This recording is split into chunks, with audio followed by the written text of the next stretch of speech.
Hello students, welcome back. तो आज की जो भी वीडियो होने वाली है वो हमारी इंडियाज़ फॉरेन पॉलिसी का पार्ट 2 है, जिसमें हम सेकेंड यूनिट कंप्लीट करने वाले हैं। जो इससे पहले वीडियो रही थी, लास्ट वीडियो, उसके अंदर हमने पार्ट 1 कंप्लीट किया था और उस पार्ट 1 में हमने कंप्लीट ए टू जेड जो चैप्टर 1 था वो हमने उसको फिनिश किया। इससे पहले मैंने एक और वीडियो बनाई थी जिसमें मैंने जो 2025 का क्वेश्चन पेपर था वो थोड़ा हमने डिस्कस किया था और थोड़ा पैटर्न ओवरऑल समझने की कोशिश करी थी कि किस टाइप के क्वेश्चन इस पेपर से आते हैं।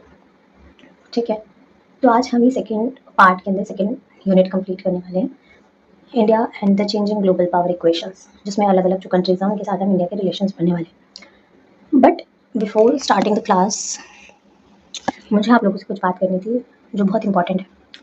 पहली बात तो ये है कि आप लोग हो कहाँ, मुझे समझ नहीं आ रहा। आप लोगों का एग्ज़ाम है कुछ ही दिनों बाद, अब तो ज़्यादा टाइम रह भी नहीं गया, 4 दिन ऑलमोस्ट निकल चुके हैं, 4-5 दिन निकल चुका है। ठीक है, तो आप लोग कहाँ, मुझे लिटरली समझ नहीं आ रहा। आप देखोगे मैंने वीडियो 2 दिन पहले अपलोड करी है, उस वीडियो पर मात्र 40 व्यूज़ हैं। 40 एग्ज़ाम के 1 दिन पहले या एग्ज़ाम की 1 रात पहले या एग्ज़ाम के 2 घंटे पहले, 3 घंटे पहले। आज जो है मतलब आज इन द सेंस ये जो टाइम चल रहा है इसमें स्टूडेंट्स के लिए सिर्फ उनकी डिग्री इन द सेंस ये है कि बस उन्हें कैसे ना कैसे करके एग्ज़ाम से 2 घंटे पहले बढ़ के एग्ज़ाम निकालना है। वो सिलेबस को कभी जीते नहीं हैं, कभी बढ़ते नहीं हैं। आप जाके देख सकते हो चैनल पर, मैंने इंपॉर्टेंट क्वेश्चंस की वीडियो डाली इंडियन फॉरेन पॉलिसी की। मैंने पार्ट 1 डाला जिसमें कंप्लीट मैंने चैप्टर फिनिश करवाया है 1 आवर के अंदर, और उस पर कितने व्यूज़ हैं। आप लोगों का कोई रिस्पॉन्स नहीं रहता, कोई कमेंट्स नहीं रहते, कोई आपका लाइक नहीं रहता।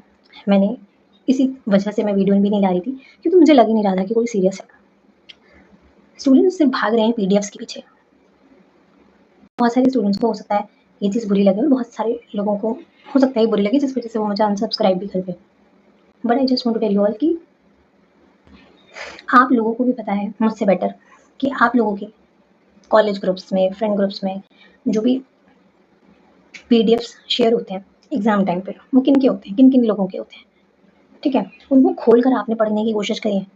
आपसे अपनी इस स्पेशली जो एसवाईएल के अगर जो बच्चे होंगे, आपको अपनी एसवाईएल की बुक नहीं पढ़ी जाती, बट आपको पढ़ा जाता है वो 20-25 पेजेस का पूरा नोट्स, वो आप पढ़ लोगे। एग्ज़ाम के 1 दिन पहले पढ़ लोगे और वो आपको याद भी हो जाएगा। बट आप अपनी एसवाईएल की या अपनी कोई भी बुक है तो उसको नहीं खोलना चाहते और शॉर्टकट का रास्ता अपना के आप लोग सोच रहे हो कि आपके मार्क्स आ जाएंगे। इतना ईजी होता है ये सारी चीज़ें? नहीं होती। You have to work hard. तो मुझे बड़ी हैरानी हो रही थी कि स्टूडेंट्स बिल्कुल शॉर्टकट की ओर जाना चाह रहे हैं, पीडीएफ पीडीएफ पीडीएफ। हालांकि मैं समझती हूँ कि मैं जो भी वीडियो बनाती हूँ तो उसमें जो भी मेरे स्क्रीन पे शो हो रहा होता है वो पीडीएफ में अपलोड करती ही करती हूँ, वीडियो के कुछ टाइम बाद हो जाता है। बट शॉर्टकट के पीछे मत भागो, ठीक है। और आप देखते होगे ये जो नोट्स आप लोग पढ़ते हो, जो पीडीएफ्स आप पढ़ते हो, जनरली बाकियों के भी आप देखते होगे, उन पीडीएफ्स के अंदर जो एसवाईएल के बच्चे होंगे वो अगर उन्होंने कभी पढ़ा भी हो तो आप देखोगे मतलब वो एज इट इज़ वही चीज़ें होती हैं, उसी को शॉर्ट कर दिया जाता है। तो आपको पता है कि एसवाईएल का कंटेंट कितना शॉर्ट होता है, ऑलरेडी इतनी चीज़ें दी नहीं होती और उसका भी शॉर्ट वर्जन उनके नोट्स में होता है, वो आप एग्जाम में लिख के आते हो, तो मार्क्स भी ऐसे ही आते हैं फिर। और जिन्होंने पब्लिक पॉलिसी का मेरे नोट्स पढ़े थे, जिनको भी मैंने लिखे थे, उस टाइम तो मैंने पेड भी कर दिए थे और पेड परचेज भी हुए थे, बट स्टिल कंपेरेटिव पॉलिटिक्स में इतना, पॉलिटिकल सिस्टम में इतना टाइम नहीं था और इंडियाज़ फॉरेन पॉलिसी में कितना टाइम था जब कि मैं उसको सेल कर सकती थी। बट स्टिल मैंने चूज़ किया कि मुझे सेल नहीं करना है, मैं यूनिट वाइज सबको प्रोवाइड करूँगी सारे नोट्स, तो नहीं मैंने करा। बट ये चीज़ मुझे समझ नहीं आ रही कि क्यों बच्चे शॉर्टकट ढूंढ रहे हैं।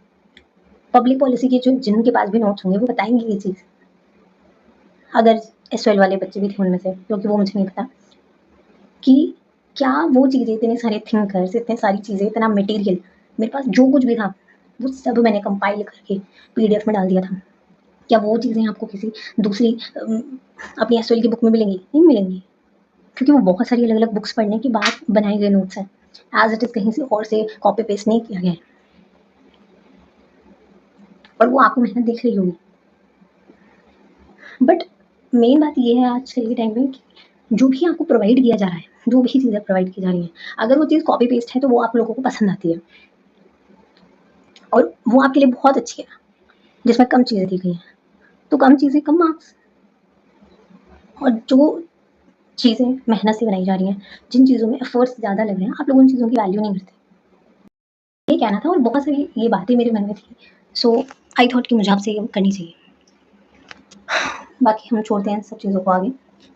हम आज सेकंड यूनिट पे मूव करने वाले हैं और सेकंड यूनिट पे हम मूव करेंगे। सो स्टार्ट करते हैं हम इंडो यूएस रिलेशंस के बारे में। देखो, इंडो यूएस रिलेशंस को पढ़ने से पहले एक बहुत सिंपल क्वेश्चन हमें समझने की ज़रूरत है कि इंडिया और यूएसए दोनों क्यों ज़रूरी हैं एक दूसरे के लिए, या क्यों एक दूसरे को ये इम्पैक्ट करते हैं। देखो, इंडिया और यूएस का रिलेशन सिर्फ दोनों देशों से जुड़ा नहीं है, ये वर्ल्ड पॉलिटिक्स से जुड़ा है। रीज़न क्या है इसका? रीज़न ये है कि आप देखोगे कि इंडिया एशिया की राइजिंग पावर है। दूसरी साइड आप देखोगे कि जितने भी डेवलप्ड कंट्रीज़ हैं, उन सब कंट्रीज़ में से एक यूएस है। तो यूएस की भी क्या है, पावर अधिक है, और इंडिया भी हैज़ राइजिंग पावर, तेज़ी से आगे बढ़ रहा है। यही रीज़न है कि इंडिया और यूएस दोनों के बीच के रिलेशन सिर्फ दोनों देशों से जुड़े हुए नहीं हैं, बल्कि दोनों के बीच कुछ भी होता है तो वर्ल्ड पॉलिटिक्स को अल्टीमेटली इम्पैक्ट करता है, या अल्टीमेटली वर्ल्ड पॉलिटिक्स के ऊपर इसका प्रभाव पड़ता है। तो इंडिया और यूएस के रिलेशंस को थोड़ा समझने की कोशिश करते हैं। मीनिंग पहले देख लेते हैं। देखो, इंडिया और यूएस के जो रिलेशंस है ना, वो आप देखोगे सिर्फ ट्रेड तक सीमित नहीं है, बल्कि पॉलिटिकल, इकोनॉमिक और मिलिट्री, टेक्नोलॉजिकल और स्ट्रैटेजिक जो है वो हमें देखने को मिलते हैं। दोनों देशों के रिलेशन इस तरीके के हैं। स्ट्रैटेजिक रिलेशन का मतलब है कि भाई अब दोनों देशों के जो रिश्ते हैं, रिलेशंस हैं, वो सिर्फ ट्रेड तक सीमित नहीं है, बल्कि security, technology, world politics, defence, इन सबसे बेसिकली दोनों के जो रिलेशंस हैं वो जुड़े हुए हैं। शॉर्ट में समझते हुए चलेंगे, आप लोग रीड कर लेना इसको, क्योंकि मेन जो ये रिलेशंस वाले टॉपिक्स होते हैं, या फॉरेन पॉलिसी में आप पढ़ लो, तो आपको मेजरली याद ही करनी पड़ती हैं चीज़ें। कुछ चीज़ें बस कॉन्सेप्ट समझने पड़ते हैं, बाकी याद करना पड़ता है। फिर यहाँ पे इवोल्यूशन दे रखा है कि कैसे कैसे दोनों देशों के रिलेशन जो है वो with period of time evolve हुए। तो पहला हिस्टोरिकल फेज है, ठीक है। तो हिस्टोरिकल फेजेस जो है वो इंडो यूएस रिलेशन के दिए गए हैं, जिसमें सबसे पहला फेज आता है कोल्ड वॉर पीरियड 1947 टू 1991। आप देखोगे कि इस टाइम इंडिया ने नॉन अलाइनमेंट मूवमेंट को जो है वो अपनाया था। नॉन अलाइनमेंट मूवमेंट जो मैं बता चुकी हूँ कि भाई जब कोल्ड वॉर चल रहा था 1947 में, तो इंडिया आज़ाद हुआ था, तो इस टाइम पे कोल्ड वॉर चल रहा था। अब कुछ कंट्रीज थी जिन्होंने क्या कर लिया था, यूएस को चुना था, क्योंकि इस टाइम पे यूएस का अपना कैंप था, और जो यूएसएसआर है उनका अपना कैंप था, उनका अपना ग्रुप था। तो कुछ कंट्रीज़ ने यूएस को चुना, या फिर कुछ कंट्रीज़ ने यूएसएसआर को चुना, बट इंडिया ने कहा कि नहीं, हम अब किसी देश के साथ नहीं जुड़ेंगे, हम अपनी एक न्यूट्रल पोजीशन बनाए रखेंगे और अपनी एक स्वतंत्र विदेश नीति जो है वो अपनाएंगे। तो यानी एक इंडिपेंडेंट फॉरेन पॉलिसी हम क्रिएट करेंगे। तो इंडिया ने किसी गुट का पार्ट नहीं बना।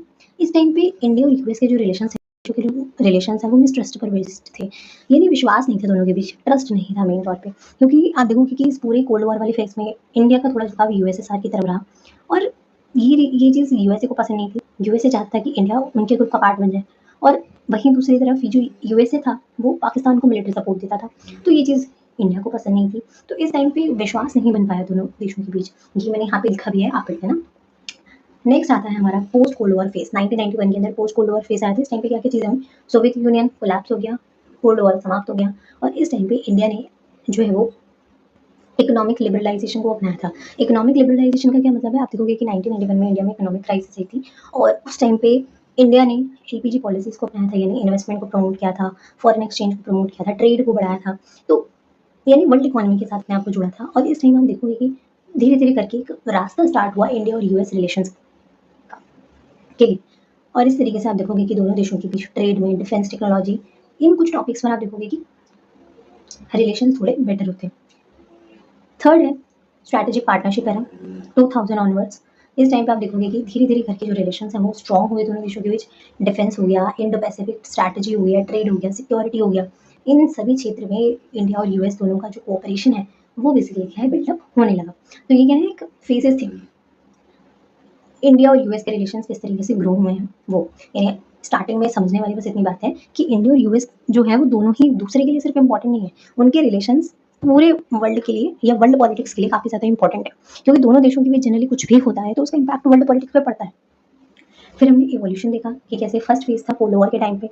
इस टाइम पे क्योंकि इंडिया जब आज़ाद हुआ तो यूएस चाहता था कि इंडिया उसके ग्रुप का पार्ट बन जाए, पर इंडिया ने कहा नहीं, हम नहीं बनेंगे, हम तो इंडिपेंडेंट रहेंगे, अपनी इंडिपेंडेंट फॉरेन पॉलिसी बनाएंगे। इंडिया ने नाम को चुना नॉन अलाइनमेंट मूवमेंट को। उसके बाद यूएस पाकिस्तान को मिलिट्री सपोर्ट करता रहा, तो ये चीज़ इंडिया को पसंद नहीं आई, और इंडिया का थोड़ा जो झुकाव था, या थोड़ी फ्रेंडशिप आप कह सकते हो, यूएसएसआर से थोड़ी ज़्यादा थी। तो इस टाइम पे ये सारी चीज़ें चल रही थी और विश्वास नहीं था दोनों को एक दूसरे पे।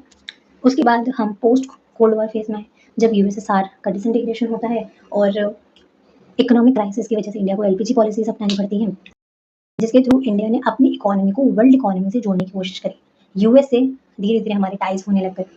यूएस और इंडिया दोनों के बीच के जो रिलेशन है वो डिफेंस टेक्नोलॉजी या ट्रेड में काफ़ी अच्छे हुए।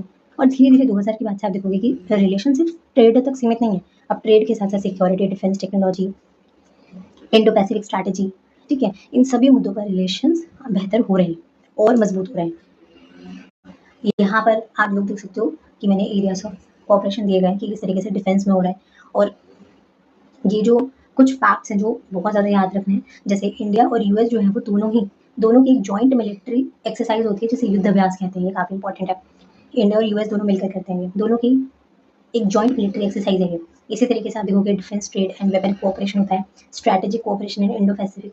इसके अलावा इकोनॉमिक टाइज भी होते हैं, क्योंकि यूएस जो है वो इंडिया का एक बहुत बड़ा ट्रेड पार्टनर है। कोऑपरेशन कौन कौन से सेक्टर्स में होता है? आईटी सेक्टर है, इन्वेस्टमेंट, सर्विसेज हो गए, स्टार्टअप्स हो गए, टेक्नोलॉजी के क्षेत्र में आप देख सकते हो। स्ट्रैटेजिक कोऑपरेशन है, क्वाड है, जिसमें आप देखोगे कि इंडिया और यूएस जो है वो कोऑपरेट करते हैं जापान और ऑस्ट्रेलिया के साथ। किस लिए? चाइना को काउंटर करने के लिए। क्योंकि आप देखोगे इंडिया ना बड़ा सेफ गेम खेलता है। इंडिया ने हमेशा ही नाम वाली पॉलिसी को अपनाया है। और अभी भी आप देखोगे, अभी जब हम इंडिया और चाइना के रिलेशन देखेंगे तो इसमें आप देखोगे कि इंडिया कुछ ना कुछ कोशिश करता रहता है सो दैट चाइना के साथ रिलेशन अच्छे हों, ठीक है, बेटर हो सके। लेकिन दूसरी साइड आप देखोगे कि क्वाड का पार्ट है इंडिया, और क्वाड के थ्रू चाइना को काउंटर करने की कोशिश करता है। इसके अलावा education and people to people ties के क्षेत्र में हमें देखने को मिलता है कि इंडिया और यूएस जो है वो काम कर रहे हैं। लेकिन इंडिया और यूएस दोनों के जो रिलेशंस में सबसे ज़्यादा जो इंपॉर्टेंट चीज़ है, जो आपको याद ही रखनी पड़ेगी, क्योंकि इसके अलावा और कोई रास्ता है नहीं, याद ही रखनी पड़ेगी आपको, ये जितने भी इंपॉर्टेंट अग्रीमेंट्स और ट्रीटीज दी गई हैं उनका नाम और उनकी जो भी फुल फॉर्म है और इसमें क्या क्या हुआ था इसके बारे में थोड़ा बहुत आपको पता होना चाहिए। सो फर्स्ट है Indo US civil nuclear deal. अब ये जो डील है उसमें हुआ ये था कि यूएस ने इंडिया को जो है वो एक सिविलियन न्यूक्लियर टेक्नोलॉजी जो है वो प्रोवाइड करी थी, यानी उसका एक्सेस दिया था। इसका क्या मतलब है? इसका मतलब ये है कि यूएस इंडिया को न्यूक्लियर एनर्जी दे रहा है। किसके लिए? बिजली बनाने के लिए, यानी पीसफुल पर्पस के लिए दे रहा है, लेकिन बॉम्ब बनाने के लिए नहीं दे रहा, ठीक है। यानी एग्रेसिवली इस न्यूक्लियर एनर्जी का जो है वो यूज़ नहीं करेगा इंडिया, लेकिन पीसफुल पर्पस के लिए कर सकता है। अब ये डील इंपॉर्टेंट इसलिए थी क्योंकि आप देखोगे कि जब एनपीटी साइन हुई थी, जो कि एक इंटरनेशनल ट्रीटी थी, इंडिया ने उस पर साइन नहीं करा क्योंकि इंडिया को ये अनफेयर लगती थी। उसके बावजूद यूएस ने इंडिया को इस तरीके से न्यूक्लियर पावर के रूप में उसको रिस्पॉन्सिबल समझा और इंडिया को ये एक तरीके से क्या है, ये टेक्नोलॉजी, ये न्यूक्लियर टेक्नोलॉजी प्रोवाइड करी, उसका एक्सेस दिया, तो एक बड़ी बात थी, ठीक है। इसके बाद नेक्स्ट था लेमुआ, जिसकी फुल फॉर्म आपको पता होनी चाहिए और ये लिखोगे तो बहुत ही अच्छी बात है। Full form logistic exchange memorandum of agreement. इसमें यही है कि भाई इंडियन आर्मी को जब भी जो भी मिलिट्री लॉजिस्टिक सपोर्ट जैसे फ्यूल हो गया, रिपेयर सप्लाईज हो गए, इन सब की नीड पड़ेगी तो यूएस जो है वो प्रोवाइड करेगा। और यही सेम चीज़ इंडिया के लिए भी थी कि भाई दोनों ही देशों की आर्मी को जब भी कभी भी जो लॉजिस्टिक सपोर्ट्स की नीड होती है, लाइक फ्यूल हो गया, रिपेयर हो गया, सप्लाई, इनकी नीड होगी तो दोनों ही देश एक दूसरे को प्रोवाइड करेंगे। इससे दोनों की भी डिफेंस कोऑपरेशन जो है वो बढ़ा। नेक्स्ट है कॉम कासा। इसकी फुल फॉर्म क्या है? इसकी फुल फॉर्म है communications compatibility and security agreement. देखो ये जितने भी कंट्रीज है ना जिनके साथ हमने रिलेशन बनने हैं इंडिया के, तो इनके ना आपको इवोल्यूशन थोड़ा बहुत दिमाग में होना चाहिए। अग्रीमेंट्स टाई जो है वो तो बिल्कुल भी नहीं भूलने, प्लस जो कॉन्फ्लिक्ट अगर कोई है तो वो भी पता होने चाहिए।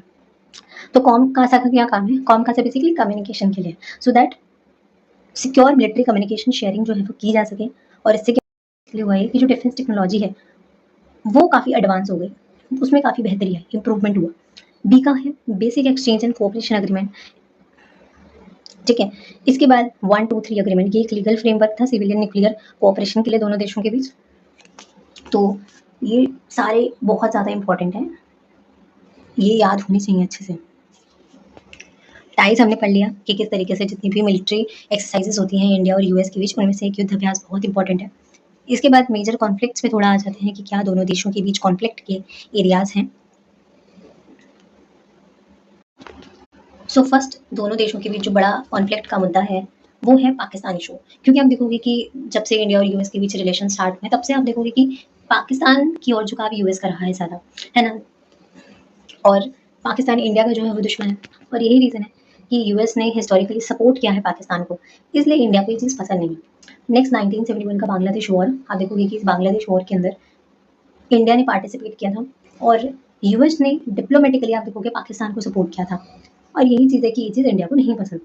कई सारे न्यूक्लियर सैंक्शंस हैं, जैसे इंडिया ने जब अपना पोखरण 2 जो था न्यूक्लियर टेस्ट किया था, तो यूएस ने कई सारे सैंक्शंस लगा दिए थे।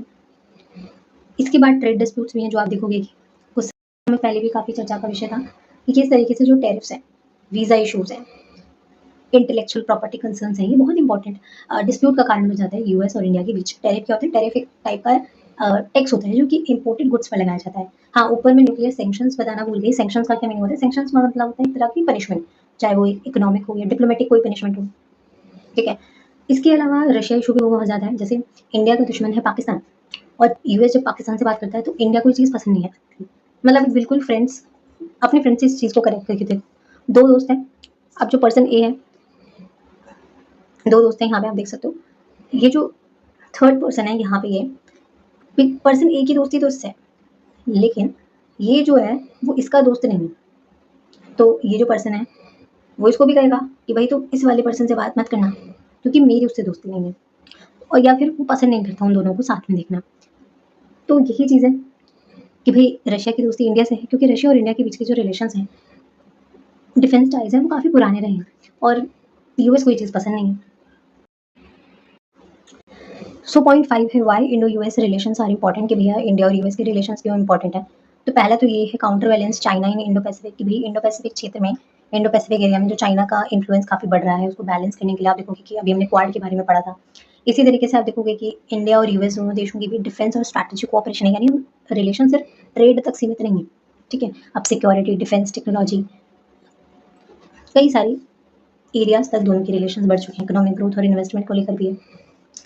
इसके अलावा टेक्नोलॉजी एंड इनोवेशन पार्टनरशिप, बहुत सारे ग्लोबल इश्यूज हैं like cyber security, climate change, terrorism. तो ये बड़े मुद्दे हैं जहाँ पे दोनों देश एक दूसरे के लिए ज़रूरी हैं, ठीक है, और दोनों देशों के बीच रिलेशंस अच्छे होने काफ़ी ज़्यादा ज़रूरी हैं। यानी अगर मैं कंक्लूजन पर आऊँ और वन लाइन में ख़त्म करूँ तो मैं ये कह सकती हूँ कि देखो, over the period of time India और यूएस के रिलेशन इवॉल्व हुए हैं। ऐसा नहीं है कि शुरू से बहुत अच्छे थे, रिलेशंस खराब होते आए हैं, कभी अच्छे हो जाते हैं, कभी खराब हो जाते हैं, तो ये चलता रहता है इंडिया और यूएस के बीच। लेकिन over the period of time क्या है, काफ़ी इवॉल्व हुए हैं। दोनों देशों के बीच की जो रिलेशन है उसकी स्टार्टिंग कोल्ड वॉर के टाइम से होती है, जब दोनों के बीच मिसट्रस्ट था, लेकिन अब क्या है, स्ट्रैटेजिक पार्टनरशिप बन चुकी है। अब वो defence, trade, technology, Indo Pacific cooperation पर भी काम करें। हालांकि कई सारे ऐसे क्षेत्र हैं, कई सारे ऐसे एरियाज हैं जहाँ पे दोनों देश कॉमन बात नहीं करते हैं, जहाँ पे दोनों के भी डिस्प्यूट होते हैं ट्रेड के टॉपिक पर या पाकिस्तानी ग्लोबल पॉलिटिक्स के इशू पर, बट स्टिल दोनों के बीच के जो रिलेशन है वो काफ़ी इंपॉर्टेंट है, दोनों के खुद के लिए और वर्ल्ड पॉलिटिक्स के लिए भी। यहाँ पे मैंने ना एक सेपरेट पेज ऐड किया है इसमें, और वो आपको हर टॉपिक में मिलेगा। इंडिया चाइना में भी मिलेगा, और इंडिया यूएस में भी मिलेगा, और रशिया में के साथ भी मिलेगा, जिसमें मैंने एक पेज पर जितने भी टाइज हुए हैं दोनों देशों के बीच, ठीक है, प्रिपेयर करें, जिसमें आपको जितने भी टाइज हैं जो दोनों देशों के बीच हुए हैं वो आपको मिल जाएगा काफ़ी अच्छे से। जैसे कि सिक्योरिटी और डिफेंस की बात की जाए तो आप देखोगे कि दोनों ही जो देश हैं उन्होंने डिफेंस पार्टनरशिप जो है वो दोनों की एक बहुत क्या है, मेजर पिलर है दोनों के रिलेशन के बीच। इसके अलावा जॉइंट मिलिट्री एक्सरसाइजेज होती हैं कुछ, जैसे युद्ध अभ्यास, Malabar, hope India, tiger Trump, तो ये काफ़ी इंपॉर्टेंट है, ठीक है। इसके अलावा यहाँ पे की जो अग्रीमेंट्स हमने पढ़े, लेमुआ, कोनका, सभी का ये मैंने अलग से दिए हैं ताकि पढ़ना अगर आपको है डिटेल में कोऑपरेशन के बारे में, उनके टाइज का कौन कौन से हुए हैं तो पढ़ सको। स्ट्रैटेजिक और जियो पॉलिटिकल टाइज कौन कौन से हुए हैं, तो इसके अंदर क्वाड है, I2U2 है, इसमें भी यूएस और इंडिया दोनों हैं, G20 है, इसमें भी दोनों हैं। इकोनॉमिक टाइज हैं, टेक्नोलॉजिकल इनोवेशन टाइज हैं, कौन कौन सी क्या क्या चीज़ें हुई हैं दोनों देशों के बीच। तो ये इसमें ना कुछ फैक्ट्स हैं, कुछ आपका याद करने वाला पोर्शन है, तो इसको समझाने का कोई मतलब नहीं है, क्योंकि मैं बता भी दूँ I2U2 है तो आपको याद ही करना पड़ेगा। वो याद करने के अलावा और कोई और चीज़ तो हो नहीं सकती, वो याद करना पड़ेगा आपको। स्पेस कोऑपरेशन दे रखा है, इसके अलावा एनर्जी क्लाइमेट टाइज, ठीक है, और हेल्थ और कल्चरल एंड सोशल टाइज के बारे में मैंने दिया हुआ है। तो इस तरीके से आप उसको भी देख सकते हो, और ये जो मैंने प्लस डिटेल बताई है सारी चीज़ों की, इंडो यूएस रिलेशन, वो यहाँ पे दिया हुआ है, और उसके बाद नेक्स्ट पेज पे आपको जो भी टाइज हुए हैं दोनों देशों के बीच वो मिल जाएंगे। सो नेक्स्ट है हम इंडिया और रशिया के रिलेशंस पे। देखो, इंडिया और रशिया की जो रिलेशंस है ना, वो यूएस और इंडिया जैसे रिलेशंस की तरह तो नहीं है, क्योंकि इंडिया और यूएस के बीच मिसट्रस्ट था, फिर ट्रस्ट बिल्ड हुआ, उसके बाद स्ट्रैटेजिक पार्टनरशिप्स, मतलब काफ़ी समय बाद धीरे धीरे करके आप देखोगे रिश्ते बेहतर हुए हैं। बट स्टिल आप देखोगे कि बहुत सारे पॉइंट्स हैं जहाँ पे डिसएग्रीमेंट्स हैं, जहाँ पर कॉन्फ्लिक्ट्स होते हैं, चाहे वो पाकिस्तान इशू हो, ट्रेड का कोई टॉपिक हो या कुछ भी। लेकिन इंडिया और यूएस रशिया के जो रिलेशंस हैं वो special and privilege strategic partnership वाले रिलेशन रहे हैं और काफ़ी लंबे समय से काफ़ी अच्छे रिलेशंस रहे हैं। क्यों? थोड़ा पहले इवोल्यूशन देख लेते हैं कि कैसे-कैसे ये रिलेशन इतना स्ट्रॉन्ग हुआ है हिस्टोरिकल बैकग्राउंड पे। तो आप देखोगे कि इंडिया और रशिया के बीच की जो डिप्लोमेटिक रिलेशंस है वो 1947 से ही स्टार्ट हुए। उस टाइम पे वो यूएसएसआर था, कोल्ड वॉर चल रहा था। कुछ कंट्रीज़ थी जिन्होंने यूएसएसआर के जो ब्लॉक था उसको जॉइन किया, कुछ देशों ने यूएसए के ब्लॉक को जॉइन किया। बट इंडिया ने इस टाइम पे कोल्ड वॉर के टाइम पे नॉन अलाइनमेंट की जो पॉलिसी थी उसको अपना रखा था और इंडिया ने किसी एक पर्टिकुलर कंट्री को सपोर्ट नहीं किया। लेकिन तभी इंडिया का जो झुकाव था या ओरिएंटेशन था वो यूएसएसआर की तरफ उस टाइम पे ज़्यादा था। थोड़े बहुत फ्रेंडली रिलेशंस थे और ये चीज़ यूएसए को पसंद नहीं आती थी। 1971 में इंडो यूएस ट्रीटी हुई थी, treaty of peace, friendship and cooperation, और ये दोनों देशों के बीच के डिप्लोमेटिक जो रिलेशंस हैं के लिए बहुत इंपॉर्टेंट थी। अभी हुई क्यों थी ट्रीटी? ये 1971 में हुई थी जिसमें यूएसएसआर ने इंडिया को डिप्लोमेटिक सपोर्ट प्रोवाइड किया था। 1971 में जब बांग्लादेश लिबरेशन वॉर हो रहा था तो इंडिया को एक इंटरनेशनल सपोर्ट की नीड थी। उस टाइम पर यूएसएसआर ने इंडिया को हेल्प किया। ठीक है, और आप देखोगे कि जब 1991 में यूएसएसआर का डिसइंटीग्रेशन हुआ और रशिया जो कि यूएसएसआर का सक्सेसर था बना, तो आप देखोगे कि ऐसा नहीं है हुआ कि यूएसएसआर के डिसइंटीग्रेशन के बाद दोनों के रिश्ते खत्म हो गए, बल्कि जो उसका सक्सेसर बना रशिया, उनके साथ इंडिया के जो रिलेशन थे वो कंटिन्यू हुए और रशिया जो है वो इंडिया का एक स्ट्रैटेजिक पार्टनर बना था और बना है। 2000 के अंदर डिक्लेरेशन ऑन स्ट्रैटेजिक पार्टनरशिप हुई और 2010 में दोनों ही देशों के बीच के जो रिलेशन थे वो special and privileged strategic partnership में कन्वर्ट हो गए। आप देखोगे कि अगर दोनों के बीच के रिलेशंस की हम बात करें तो दोनों देशों के जो रिलेशंस है ना वो एक हिस्टोरिकल ट्रस्ट पर बेस्ड है। ऐसा नहीं रहा कि क्योंकि आप देखोगे इंडिया और यूएस के रिलेशन का जो बेस था वो मिसट्रस्ट था, अविश्वास था, विश्वास नहीं था दोनों को एक दूसरे पे। और यूएसएसआर के साथ आप देखोगे कि स्टार्टिंग से काफ़ी अच्छे थे रहे इंडिया के रिलेशन, एक हिस्टोरिकल ट्रस्ट था, म्यूचुअल रिस्पेक्ट थी, एक शेयर्ड इंटरेस्ट थे। और इंडिया को आप देखोगे रशिया ने उस टाइम पर हेल्प करी है जिस टाइम पर इंडिया को बहुत नीड थी। रशिया जो है वो एक रिलायबल पार्टनर है इंडिया के लिए और इंडिया की जो भी स्ट्रैटेजिक ऑटोनॉमी है उसको बेसिकली सपोर्ट करता है।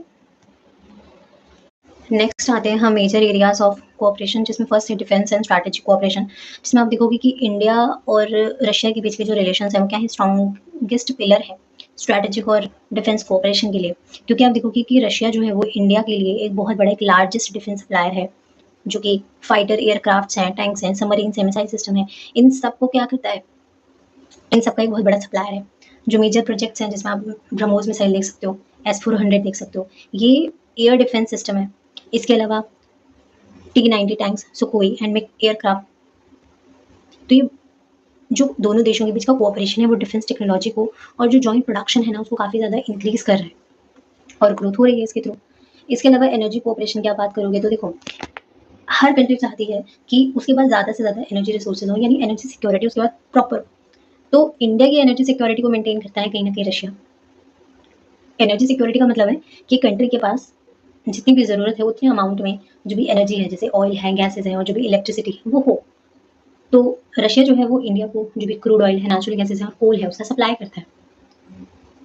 आप देख सकते हो जो न्यूक्लियर पावर प्लांट है दोनों देशों के बीच, कुंदन, तो इस तरीके से आप देखोगे ये चीज़ें चल रही हैं। इसके अलावा ट्रेड और इकोनॉमिक रिलेशन की बात की जाए दोनों देशों के बीच, तो वही बायलैटरल जो रिलेशंस हैं दोनों देशों के बीच वो काफ़ी बड़े हैं और बढ़ रहे हैं। इंडिया क्या-क्या चीज़ें इंपोर्ट करता है, crude oil, fertiliser, defence equipments और जो भी प्रीशियस मेटल्स होते हैं वो। और इंडिया क्या-क्या चीज़ें एक्सपोर्ट करता है, तो फार्मास्यूटिकल्स, मेडिसिन हो गई, T, coffee, machinery, chemicals, agriculture goods. तो आप देखोगे कि इंडिया एज़ अ इम्पोर्टर भी काम कर रहा है और एक्सपोर्टर भी काम कर रहा है। ठीक है। इसके अलावा दोनों देशों के बीच क्या है, एक ट्रेड और कनेक्टिविटी को इन्हांस करने के लिए एक INSTC बनाया गया है। ये क्या है, एक बेसिकली कनेक्टिविटी को इंक्रीज करने के लिए और जो भी ट्रेड है उसको फास्टर और चीपर बनाने के लिए एक कोऑपरेट कनेक्टिविटी के लिए एक कॉरिडोर बनाया गया है, international north south transport corridor, जिससे ट्रेड जल्दी हो सके, ठीक है, और चीपर भी हो। इसके अलावा स्पेस और साइंस कोऑपरेशन किस तरीके से कि भैया यूएसएसआर जो है उसने इंडिया की जो फर्स्ट सैटेलाइट है उसको लॉन्च किया था, आर्यभट्ट। इसके अलावा इंडिया के जो एस्ट्रोनॉट थे राकेश शर्मा वो स्पेस में गए थे 1984 के अंदर, सोवियत स्पेस क्राफ्ट से। इसके अलावा रशिया जो है वो इंडिया का गगनयान मिशन है और एस्ट्रोनॉट ट्रेनिंग है उसमें भी हेल्प कर रहा है। और जो साइंस टेक्नोलॉजी और जो भी रिसर्च एरिया है उसमें भी दोनों देशों के बीच कोऑपरेशन चल रहा है।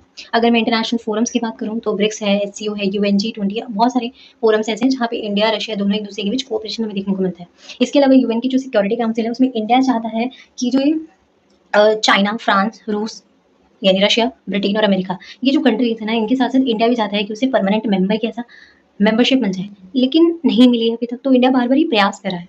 तो रशिया क्या करता है, सपोर्ट करता है और वो भी ये चाहता है कि हाँ भाई एक एज अ परमानेंट जो मेंबर है उसके रूप में इंडिया को मेंबरशिप मिल जाए सिक्योरिटी काउंसिल में। इसके अलावा दोनों ही देशों के बीच आप देखोगे कि जो मल्टीपोलर वर्ल्ड है ऑर्डर है उसके अंदर दोनों देशों की जो भूमिका है वो या उनका रोल है वो काफी ज्यादा तेजी से इंक्रीज हो रहा है। चैलेंजेस पे अगर हम आए तो दोनों देशों के बीच क्या चैलेंजेस हैं वो देखते हैं। सबसे पहला चैलेंज ये है कि भाई जो इंडिया के लिए सबसे बड़ा जो दुश्मन माने जाते हैं वो पाकिस्तान और चाइना है। चाइना इंडिया के लिए क्या है, उसका एनिमी है और रशिया और चाइना के बीच की जो रिलेशंस हैं या उनके बीच की जो पार्टनरशिप्स है वो बढ़ रही है और ये कहीं ना कहीं दोनों देशों के रिश्तों के लिए काफी ज्यादा खराब है क्योंकि इंडिया को ये चीज बिल्कुल नहीं पसंद। ठीक है, इस चीज आप देखोगे कि over the period of time India US के साथ साथ बहुत सारी जो दूसरी वेस्टर्न कंट्रीज है उनके साथ अपने जो रिलेशन है उनको इम्प्रूव करने की कोशिश कर रहा है। तो ये चीज रशिया को पसंद नहीं। इसके अलावा रशिया यूक्रेन वॉर ने आप देखो कि पूरी ग्लोबल पॉलिटिक्स को काफी ज्यादा प्रभावित किया है ना। तो पूरी ग्लोबल पॉलिटिक्स इसकी वजह से क्या है उसके ऊपर इम्पैक्ट पड़ा है और कहीं ना कहीं इंडिया के ऊपर भी एक डिप्लोमेटिक जो प्रेशर है ना वो क्रिएट हो गया है। इसके अलावा ट्रेड इम्बैलेंस कि भाई इंडिया और यूएस के बीच ट्रेड तो होता है, सॉरी इंडिया जो है वो इम्पोर्ट ज्यादा करता है रशिया से एक्सपोर्ट की जगह, यानी ज्यादा चीजें मंगवाता है या ज्यादा चीजें खरीदता है रशिया से, लेकिन रशिया को जो चीजें बेची जाती हैं वो बहुत कम है। ऑल इन ऑल कहीं हम तो हमें कह सकते हैं कि भाई देखो इंडिया और रशिया के बीच के जो रिलेशंस है ना वो हिस्टोरिकल फ्रेंडशिप पर बेस्ड है। वेट अ मिनट, आप कह सकते हो कि हिस्टोरिकल फ्रेंडशिप पर बेस्ड है, म्यूचुअल ट्रस्ट है दोनों के बीच और एक स्ट्रैटेजिक कोऑपरेशन दोनों के बीच देखने को मिलता है। हालांकि हम देखोगे जैसे जैसे ग्लोबल डायनेमिक्स चेंज हो रहे हैं, कई सारे चैलेंजेस हो क्रिएट हो रहे हैं, तो देखो कुछ ना कुछ दोनों देशों के रिश्ते तो कहीं ना कहीं प्रभावित होते हैं, दोनों के रिलेशंस पर इम्पैक्ट पड़ता है। लेकिन तब भी आप कहोगे कि इंडिया के लिए रशिया बहुत इंपॉर्टेंट है, डिफेंस के लिए, ट्रेड के लिए, एनर्जी के लिए, इंटरनेशनल अफेयर्स के लिए इंडिया का एक बहुत बड़ा पार्टनर है, एक बहुत बड़ा स्ट्रैटेजिक पार्टनर है रशिया। ठीक है, सो ये भी टॉपिक हमारा हो गया। थोड़ा आगे बढ़ते हैं। तो मैंने इस पेज पर सेपरेटली आपको सारी चीज़ें प्रोवाइड करी हैं तो आप इसको डिटेल में पढ़ सकते हो। यही चीज़ें जो मैंने आपको ऊपर बताई, डिफेंस का जो एरिया है उसमें दोनों देशों के बीच क्या रिलेशन है, जिसमें मैंने आपको बताया कि ब्रह्मोस के बारे में, ये नाम आपको ध्यान में रखना ना बहुत ज़रूरी है। जितनी भी चीज़ें मैंने पढ़ी हैं ऊपर मैंने आपको टाइज बताए थे दोनों देशों के बीच, तो वो टाइज यहाँ पे गिवन है कि कहाँ कहाँ पे दोनों देशों के बीच कौन कौन से सेक्टर्स में कोऑपरेशन चल रहा है या हुआ है, तो वो सारी चीज़ें दी गई हैं। और ये फैक्चुअल कुछ इन्फॉर्मेशन होती हैं जो आपको याद करनी पड़ती हैं, क्योंकि पॉलिटिकल साइंस में आप समझते हो वो मैटर करता है, लेकिन साथ साथ कुछ ऐसे टॉपिक्स हैं लाइक आईआर हो गया, ये फॉरेन पॉलिसी हो गया, तो इसमें आपको ना ज़्यादा से ज़्यादा किस देश के बीच किसके साथ क्या ट्रीटी हुई थी, कहाँ पे कोऑपरेशन है, कहाँ पर कॉन्फ्लिक्ट है, तो ये पता होना चाहिए। तो सुखोई हो गया, ब्रह्मोस हो गया, ठीक है, ये आप देख सकते हो। इसके अलावा एनर्जी कोऑपरेशन में आप देख सकते हो कि किस तरीके से कंदनकुलम जो न्यूक्लियर पावर प्लांट है तमिलनाडु में, रॉसनेफ्ट इसके अंदर दिया गया है। इसी तरीके से जो ट्रेड किन किन चीज़ों को लेकर किया जाता है, इंडिया क्या क्या चीज़ें इंपोर्ट करता है, ये सारी यहाँ पे गिवन है, क्या क्या एक्सपोर्ट करता है वो भी गिवन है। इसके अलावा स्पेस और साइंस टाइज के बारे में मैंने बताया यहाँ पे आर्यभट्ट 1975 के अंदर, और जो राकेश शर्मा जो है वो गए थे 1984 के अंदर, वो भी सोवियत एयरक्राफ्ट से गए थे। ये सारी चीज़ें हमने ऊपर पढ़ ली हैं, इसलिए मैं बहुत जल्दी जल्दी से जा रही हूँ। इसके अलावा इंडिया और जो रशिया है वो कौन कौन से इंटरनेशनल ऑर्गेनाइजेशंस का या फोरम्स का पार्ट है, तो आप देख सकते हो। ठीक है, और रशिया बार बार क्या करता है, आवाज़ उठाता है कि इंडिया को भी सिक्योरिटी काउंसिल में परमानेंट मेंबरशिप जो है वो दी जाए। और पीपल टू पीपल टाइज जो आप देखोगे कि क्या है, सॉफ्ट पावर का इम्पैक्ट है।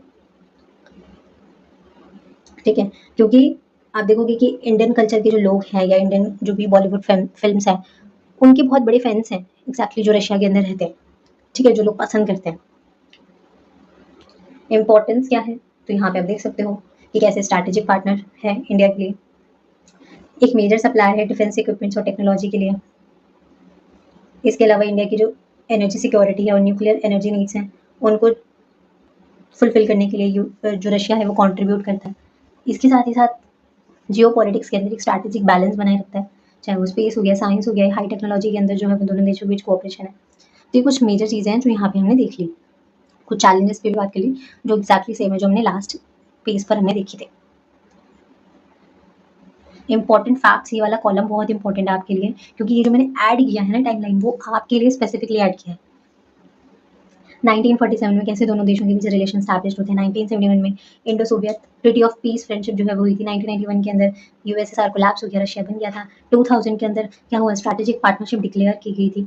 और 2010 के अंदर स्पेशल और प्रिविलेज जो भी स्ट्रैटेजिक पार्टनरशिप है वो अपग्रेड की गया उसको, ठीक है। जो भी डिक्लेरेशन ऑन स्ट्रैटेजिक पार्टनरशिप थी उसको अपग्रेड करके स्पेशल और प्रिविलेज स्ट्रैटेजिक पार्टनरशिप में कन्वर्ट कर दिया गया। 2019 के अंदर हमने बताया कि कैसे इंडिया INSTC का जो अग्रीमेंट था उसके थ्रू इसका पार्ट जो है वो क्या है बन गया था, ठीक है। तो ये सारी चीज़ें हमने इसके अंदर इंक्लूड करी थी।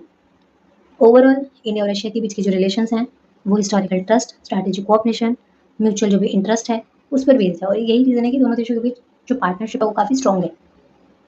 तो इसमें से आपको क्या याद रखना है, जितने भी कॉन्फ्लिक्ट्स अगर कुछ हैं तो वो पॉइंट्स याद रखने हैं, क्योंकि इसमें इंडिया और रशिया में ऐसा कोई कॉन्फ्लिक्ट्स वाले पॉइंट है नहीं। दूसरी चीज़ जो भी टाइज हुए हैं और चीज़ आपको पता होनी चाहिए, ठीक है। इसके अलावा जो इंडिया और यूएसए के जो रिलेशन है उसमें जितने भी अग्रीमेंट्स हुए हैं, लेमोआ, कॉम सभी का ये पता होना चाहिए। और बाकी जितने भी अग्रीमेंट्स मैंने बताए हैं 1 2 3 अग्रीमेंट, सिविल न्यूक्लियर डील, तो ये पता होनी चाहिए। अब हम इंडिया और चाइना के बीच के रिलेशन की ओर आते हैं और इसकी अब हम अपने थर्ड और लास्ट टॉपिक पे हैं, इंडिया चाइना रिलेशंस। देखो इंडिया और चाइना के बीच के रिलेशंस हमारे लिए पढ़ने ज़रूरी क्यों हैं? क्योंकि देखो इंडिया और चाइना की जो रिलेशंस है वो हमारे लिए पढ़ने इसलिए ज़रूरी है क्योंकि दोनों ही जो देश है ना वो क्या है, एशिया का पार्ट है, एशिया की कंट्रीज हैं। दोनों ही देश आप देखोगे कि न्यूक्लियर पावर कंट्रीज हैं और दोनों ही देश पॉपुलेशन वाइज जो है काफ़ी बड़े देश हैं और दोनों ही देश काफ़ी तेज़ी से ग्रो कर रहे हैं। यही कुछ रीज़न है जिस वजह से इन दोनों देशों के बीच अगर किसी भी तरीके के रिलेशन बनते हैं तो इसका इम्पैक्ट सिर्फ इन दोनों के ऊपर नहीं पड़ता, पूरी वर्ल्ड पॉलिटिक्स के ऊपर पड़ता है। इसके अलावा इंडिया और चाइना जो है वो ऐसे देश रहे हैं जिनका जो इतिहास है वो काफ़ी पुराना रहा है और दोनों ही देशों की जो स्टार्टिंग हुई है वो काफ़ी पुरानी जो एंशिएंट सिविलाइजेशंस है उनके थ्रू जो है वो हुई है। इंडिया और चाइना के बीच के रिलेशन हमें फिक्स नहीं देखने को मिलते, कभी काफ़ी अच्छी दोस्ती नज़र आती है और कभी काफ़ी ज़्यादा दुश्मनी नज़र आती है। तो ये चलता रहता है, यानी फ्रेंडशिप भी है, कॉन्फ्लिक्ट भी है, कोऑपरेशन भी है, कंपटीशन भी है, और ये दोनों मिक्स जो सिचुएशन है, मिक्स रिलेशंस हैं, वो दोनों देशों के बीच हमें नज़र आते हैं, ठीक है। थोड़ा हिस्टोरिकल बैकग्राउंड समझ लेते हैं। तो देखो इंडिया और चाइना के बीच के रिलेशन जो है वो स्टार्ट होते हैं जब चाइना बना। इंडिया पहला ऐसा देश था जिसने कम्युनिस्ट चाइना के बनने को रिकॉग्नाइज किया और पीपल्स रिपब्लिक ऑफ चाइना जो है वो क्या है बनता है। 1954 के अंदर बेसिकली आप देखोगे कि एक पंचशील अग्रीमेंट को साइन किया जाता है और इस टाइम के पीएम जवाहरलाल नेहरू थे। बेसिकली उनका मानना था या उनका जो मेन मोटिव ये था कि जो एशियन पावर्स हैं अगर वो साथ आ जाए तो वो काफ़ी अच्छा कर सकती हैं। और यही रीज़न है कि ये अग्रीमेंट जो है वो किया गया था जो 5 प्रिंसिपल्स पर बेस्ड था कि भाई क्या है, म्यूचुअल रिस्पेक्ट जो है वो क्या है बनाई जाएगी, जो टेरिटोरियल इंटीग्रिटी है यानी जिसका जो एरिया है, जिसकी जितनी टेरिटरी है उसका रिस्पेक्ट की जाएगी, उसकी सोवेरेनिटी की रिस्पेक्ट की जाएगी। म्यूचुअल नॉन एग्रेशन जो है वो होगा, म्यूचुअल नॉन इंटरफेरेंस होगा, यानी कोई देश किसी दूसरे देश के इंटरनल मैटर में इंटरफेयर नहीं करेगी, और एक म्यूचुअल एक बेनिफिट होगा, इक्वलिटी होगी और एक पीसफुल कोएग्जिस्टेंस होगा, यानी जो दोनों देश हैं वो क्या है म्यूचुअली पीसफुली तरीके से कोएग्जिस्ट करेंगे। एग्जाम पॉइंट ऑफ व्यू से जब आप चाइना के बारे में लिखते हो या चाइना से रिलेटेड कोई भी क्वेश्चन आता है तो उसमें इंडिया चाइना के जो अग्रीमेंट्स है ना काफ़ी इंपॉर्टेंट है। इंडिया चाइना रिलेशंस पे अगर क्वेश्चन आए तो आप इन अग्रीमेंट्स को जो भी हम आगे पढ़ेंगे या जो कॉन्फ्लिक्ट्स हुए हैं उनको हमारे लिए पढ़ना काफ़ी ज़रूरी है। तो आप देख सकते हो कि किस तरीके से ये सारी चीज़ें रहेंगी कि होता है। अब इंडिया और चाइना के बीच की जो रिलेशंस है ना उन्हें हम कई सारे फेजेस में बांट कर समझते हैं। पहला था फेज, आप देखोगे कि फेज ऑफ फ्रेंडशिप 50 टू 58 के अंदर। इस टाइम पे आप देखोगे कि इंडिया चाइना को अपना काफ़ी अच्छा दोस्त समझ रहा था। इंडिया ने कम्युनिस्ट चाइना को रिकॉग्नाइज किया, पंचशील एग्रीमेंट को साइन किया गया 1954 में, तो रिश्ते काफ़ी अच्छे चल रहे थे। लेकिन 1962 में जैसे ही आप देखोगे वॉर होता है, इंडिया चाइना वॉर होता है और उसमें इंडिया हार जाता है, तो कहीं ना कहीं वो जो विश्वास था वो सारा खत्म हो जाता है। 1954 में पंचशील जब साइन हुआ था और ये जो पूरा फेज स्टार्टिंग वाला चल रहा था, इस टाइम पे एक नारा काफ़ी फेमस था और वो था हिंदू चीनी भाई भाई, ठीक है। तो ये नारा काफ़ी ज़्यादा फेमस चल रहा था इस टाइम पे। फिर सबसे पहली जो चीज़ होती है और इंडिया और चाइना के बीच सबसे पहला इशू हमें देखने को मिलता है तो वो है तिब्बत इशू। अब तिब्बत इशू था क्या, तिब्बत बेसिकली इंडिया और चाइना के बीच एक बफर जोन जैसा था। तो चाइना जो था ना उसने क्या कर लिया, 1950 में इसको ऑक्यूपाई कर लिया। तो जो दलाई लामा थे, जो एक स्पिरिचुअल लीडर थे तिब्बत के, वो इंडिया की शरण में आ गए, ठीक है, 1959 में। और चाइना को ये लगा कि इंडिया जो है वो उसके इंटरनल जो मैटर है ना उसमें इंटरफेयर कर रहा है। अब हालांकि इंडिया के लिए एक सिक्योरिटी कंसर्न के लिए वो इम्पोर्टेंट बन चुका था तिब्बत, लेकिन चाइना को लग रहा था कि इंडिया जो है वो उसके मामलों में हस्तक्षेप कर रहा है और यहीं से कहीं ना कहीं एक जो म्यूचुअल एक सस्पिशन वाला जो रिलेशन होता है ना, एक डिस्ट्रस्ट वाला जो रिलेशन होता है, वो यहाँ से कहीं न कहीं बनना स्टार्ट हो गया। 1962 में दोनों देशों के बीच एक बॉर्डर डिस्प्यूट होता है, जो 2 मुद्दों पे होता है, अक्साई चीन और अरुणाचल प्रदेश। अक्साई चीन वेस्ट में है और अरुणाचल प्रदेश ईस्ट में। आप मैप देख लेना, मैंने यहाँ पे आपको अच्छे से दिया है। अब क्या होता है, हाँ, तो अक्साई चीन और अरुणाचल प्रदेश को लेकर था। अक्साई चीन बेसिकली इंडिया कहता है कि अक्साई चीन क्या है, मेरा है, लेकिन एट दिस टाइम चाइना का कंट्रोल है उसके ऊपर। वहीं दूसरी ओर चाइना कहता है कि जो अरुणाचल प्रदेश है इसे वो साउथ तिब्बत का पार्ट मानता है और ये कहते हैं कि ये भी मेरा है। तो आप कह सकते हो कि ये जो बॉर्डर इशू है, तिब्बत इशू था, और ये जो चाइना ने रोड बनाया था अक्साई चीन पर, इसने दोनों देशों के बीच रिश्तों को खराब कर दिया। और इस 1962 का वॉर मेनली इन्हीं रीजंस की वजह से हुआ जिसमें इंडिया हार गया। और कहीं न कहीं इंडिया का हारने से हुआ ये सबसे बड़ी चीज़ कि इंडिया की फॉरेन पॉलिसी में बहुत बड़ा चेंज आ गया।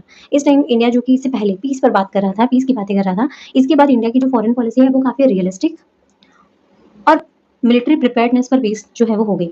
इंडिया को ये समझ आ गया कि भई हम कितने वीक हैं और हमें अपनी मिलिट्री को मजबूत करने की बहुत ज़रूरत है। और यहाँ से एक डीप मिसट्रस्ट जो है वो दोनों देशों के बीच बना।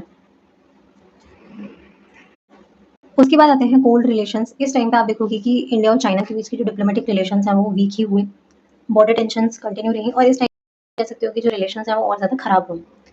ठीक है, चाइना के जो रिलेशंस हैं वो पाकिस्तान के साथ बनने लग गए और यहीं से आप देखोगे कि इंडिया चाइना को अपने लिए एक बहुत बड़ा ऐसा सिक्योरिटी थ्रेट की तरह दिखता है, क्योंकि इंडिया को ऐसा लगता है कि चाइना इंडिया के लिए जो है वो क्या है, उसकी सिक्योरिटी के लिए बहुत बड़ा खतरा है। उसके बाद नॉर्मलाइजेशन, जब रिलेशंस आप देखोगे कि थोड़े बेटर हुए, कई सारे इंडियन लीडर्स हैं जो over the period of time China गए और रिलेशंस बेटर करने की कोशिश करी गई। जैसे कि राजीव गांधी ने विजिट किया था चाइना 1988 में।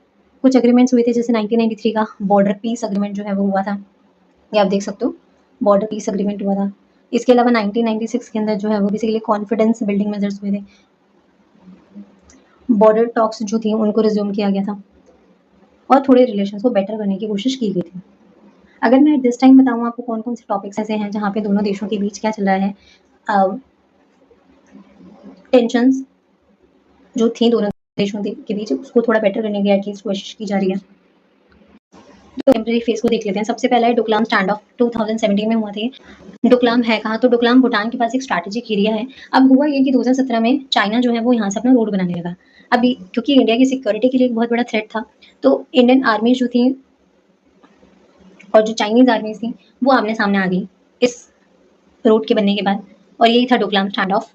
गलवान वैली क्लैश, तो ये 2020 के अंदर हुआ था और ये लद्दाख में हुआ था और इसके थ्रू ये एक वायलेंट क्लैश था जिसके थ्रू इंडिया हो चाइना हो दोनों की जो आर्मीज थी उसके लोगों की डेथ हुई थी। बेसिकली यहाँ पे ना एक बहुत बड़ा एक पॉइंट आता है एलएसी का। एलएसी कोई इंटरनेशनल लाइन है, कोई इंटरनेशनल बॉर्डर नहीं है, बल्कि एक ऐसी लाइन है दोनों देशों के बीच जिसके आधार पर दोनों देश क्या करते हैं, अपना कंट्रोल मेंटेन करते हैं। और ये जो एलएसी है उसको लेकर, लाइन एक्चुअल कंट्रोल, इसको लेकर दोनों देशों के अपने अपने परसेप्शन है और यही रीजन है कि over the period of time कभी चाइना कहता है कि भैया अरुणाचल प्रदेश मेरा है, ये तो साउथ तिब्बत का पार्ट है, कभी तिब्बत को कहता है, तो ये कंटिन्यूसली चलता रहता है। अक्साई चीन हो गया, तो ये लगा ही रहता है। इसके अलावा अगर मैं टेंशन की बात करूँ तो एलएसी वाला मैंने मुद्दा बता दिया। हालांकि आप देखोगे कि होती रहती है डिप्लोमेटिक और मिलिट्री टॉक्स, लेकिन दोनों देशों के रिश्ते में वो बात नहीं है, ठीक है, जो हमें जनरली देखने को मिलती है इंडिया और रशिया के रिलेशन में, क्योंकि इंडिया चाइना के रिलेशन की हालत बहुत खराब है। कितनी भी मिलिट्री टॉक्स हो जाए लेकिन उसके बावजूद भी एक म्यूचुअल एक डिस्ट्रस्ट होता है ना दोनों देशों के बीच, वो बना रहता है। नेक्स्ट हम एरियाज ऑफ कोऑपरेशन की बात करते हैं कि दोनों देशों के बीच क्या कोऑपरेशन के पॉइंट्स हैं। तो पहला आता है इकोनॉमिक रिलेशन के। भैया देखो, कितनी भी लड़ाइयाँ होती हैं लेकिन उसके बाद भी आप देखोगे कि चाइना जो है ना वो इंडिया का एक लार्जेस्ट ट्रेडिंग पार्टनर्स में से एक है। बट मेन चीज़ आप देखोगे कि ये हमें देखने को मिलता है कि इंडिया इम्पोर्ट ज़्यादा करता है, एक्सपोर्ट कम करता है, ठीक है, यानी ट्रेड डेफिसिट है। ट्रेड डेफिसिट की सिचुएशन उत्पन्न होती है। सो इसके थ्रू क्या होता है, ट्रेड डेफिसिट की जो सिचुएशन है या उसकी जो कंडीशन है ना वो बेसिकली क्या है, एमर्ज होती है। इसके अलावा बायलैटरल ट्रेड जो है वो क्या है, बढ़ रहा है। Large trade deficit of India, ये एक बहुत बड़ा मेन इशू है जो मैंने पहले ही बता दिया। इसके अलावा कई सारी ऑर्गेनाइजेशन पे भी देखोगे कि इंडिया और चाइना दोनों ही क्या करते हैं, कोऑपरेट करते हैं और एक मल्टीलेटरल कोऑपरेशन चलता रहता है। जैसे ब्रिक्स में, एससीओ के अंदर आप देखोगे, डब्ल्यूटीओ के अंदर हो गया, जहाँ पे कई सारे जो भी क्लाइमेट चेंज नेगोशिएशंस होते हैं और जो भी ग्लोबल साउथ इश्यूज होते हैं उनको एड्रेस किया जाता है। अगर मैं रीजनल और ग्लोबल इश्यूज की बात करूँ तो जो cooperation on development, reform of global institutions, climate diplomacy and economic governance हमें देखने को मिलते हैं। ये क्या है, कुछ रीजनल और ग्लोबल इश्यूज जो है ना वो है। नेक्स्ट है major issues in India China relation, जो ओवरऑल हमने पढ़ चुके हैं कि किस तरीके से पहला आता है बॉर्डर डिस्प्यूट है कि अक्साई चीन है, अरुणाचल प्रदेश और जो एलएसी को लेके जो फ्रीक्वेंटली डिस्प्यूट्स चलते रहते हैं, बॉर्डर डिस्प्यूट इंडिया और चाइना के बीच, वो अनसॉल्व्ड इश्यूज हैं और इन पर कंटिन्यूसली आप देखोगे कि दोनों देशों के बीच डिसएग्रीमेंट रहता ही है। Next India China Pakistan relation की, चाइना के रिलेशन पाकिस्तान के साथ अच्छे हैं और चाइना जो है उसने पाकिस्तान को सपोर्ट वो करता है। दोनों देशों के बीच एक जॉइंट कॉरिडोर दोनों ने बनाया सीपेक, जो पीओके से जो है वो होकर क्या है गुजरता है। तो ये इंडिया की सिक्योरिटी के लिए कहीं ना कहीं खतरा है और इंडिया इसको अपोज करता है। ट्रेड इम्बैलेंस है, इंडिया इम्पोर्ट ज़्यादा करता है, एक्सपोर्ट कम करता है, यानी ट्रेड डेफिसिट है। ट्रेड डेफिसिट समझ में आपको घाटा हो रहा है, आप खरीद ज़्यादा रहे हो, बेच कम रहे हो, ठीक है। इसके अलावा स्ट्रैटेजिक राइवलरीज भी चलती रहती है। चाइना का जो बीआरआई है वो इंडिया की इंडो पैसिफिक और जो भी साउथ एशिया और इंडियन ओशन है उसके अंदर कंपटीशन इंक्रीज करता है, इसलिए इंडिया बीआरआई को अपोज करता है। इसके अलावा कई सारे वाटर और जो रिवर डिस्प्यूट्स हैं वो चलते रहते हैं। सिग्निफिकेंस की बात करेंगे कि क्या है सिग्निफिकेंस दोनों के रिलेशंस के बीच, तो हमें देख रहे हैं कि भाई दोनों ही न्यूक्लियर पावर्स हैं और दोनों ही लार्जेस्ट पॉपुलेशन है वर्ल्ड की, एशियन कंट्रीज हैं दोनों ही, ठीक है। लेकिन कई सारे ऐसे पॉइंट्स हैं जहाँ पे दोनों देशों के बीच डिसएग्रीमेंट्स होते हैं, डिस्प्यूट्स होते हैं और अल्टीमेटली इससे इम्पैक्ट पड़ता है दोनों ही देशों के ऊपर। कंक्लूजन पे अगर हम आए तो हम यही कह सकते हैं कि इंडिया चाइना दोनों की जो रिलेशन है वो क्या है, ब्लेंड है, कोऑपरेशन और कंपटीशन का। एक तरफ आप इकोनॉमिक टाइप्स है देखोगे, डायलॉग्स देखोगे जो चलते रहते हैं, और किस टॉपिक पे, बॉर्डर डिस्प्यूट पे। और बॉर्डर डिस्प्यूट एक ऐसा टॉपिक है इंडिया और चाइना के बीच जो अनसॉल्व है। स्ट्रैटेजिक राइवलरीज, ट्रस्ट डेफिसिट, इन सब की वजह से आप देखोगे कम नहीं हो रहा बल्कि बढ़ ही रहा है। कितने सारे चैलेंजेस हैं, कितने सारे डिस्प्यूट्स हैं, बॉर्डर डिस्प्यूट्स हैं, स्ट्रैटेजिक राइवलरीज हैं, ट्रस्ट डेफिसिट है, उनको दूर करने के लिए कंटिन्यूसली आप देखोगे डायलॉग्स होते हैं, बातचीत होती है, नेगोशिएशन करने का प्रयास किया जाता है, बट होता कुछ नहीं है। इंडिया जो है वो peaceful engagement with strategic caution वाली जो पॉलिसी है उसको अपनाता है, सो दैट उसकी खुद की जो भी नेशनल इंटरेस्ट है उनको प्रोटेक्ट किया जा सके और जो भी रीजनल स्टेबिलिटी है उसको मेंटेन किया जाए।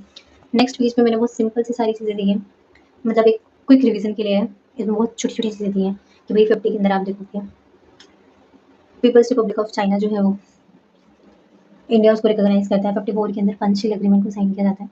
पंचशील के जो 5 प्रिंसिपल्स उनको आप याद कर लेना,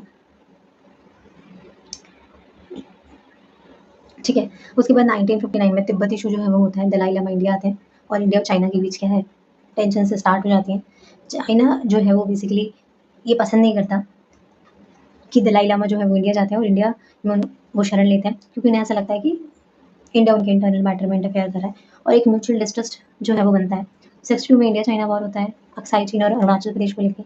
इसमें चाइना इंडिया को हरा देता है, रिलेशंस और ख़राब हो जाते हैं दोनों देशों के बीच। यहाँ से इंडियन फॉरेन पॉलिसी में आइडियलिज्म से लेकर रियलिज्म और सिक्योरिटी फोकस जो है वो इंडिया की फॉरेन पॉलिसी में काफ़ी ज़्यादा बढ़ जाता है।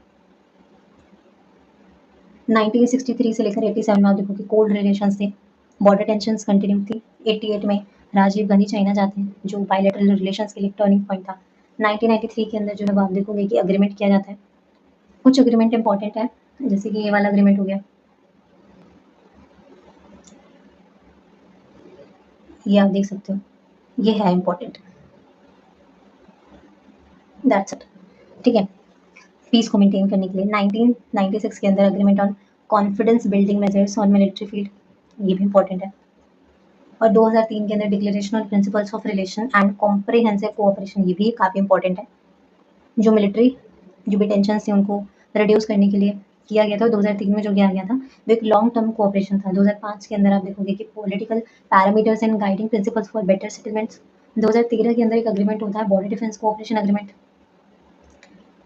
जो अगेन बॉर्डर के लिए किया गया था। 2017 के अंदर जो है वो डोकलाम स्टैंड अप होता है,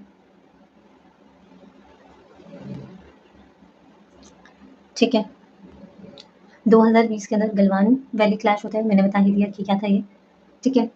और 2020 के बाद से अब प्रेजेंट तक की अगर बात की जाए तो अभी भी बॉर्डर डिस्प्यूट मेंटेन ही है, बने हुए ही हैं। इस तरीके से इंडिया चाइना की जो रिलेशन है वो friendship, conflict and competition, cooperation, इन 3 चीज़ों पर जो है क्या है काम करते हैं। मेजर कॉन्फ्लिक्ट्स की बात हमने कर ली थी। कॉन्फ्लिक्ट क्या था, पहले तो बॉर्डर डिस्प्यूट था, अक्साई चीन वेस्टर्न सेक्टर में जो है, और अरुणाचल प्रदेश जिसे वो अपना साउथ तिब्बत कहता है, एलएसी एक बहुत बड़ा मुद्दा है।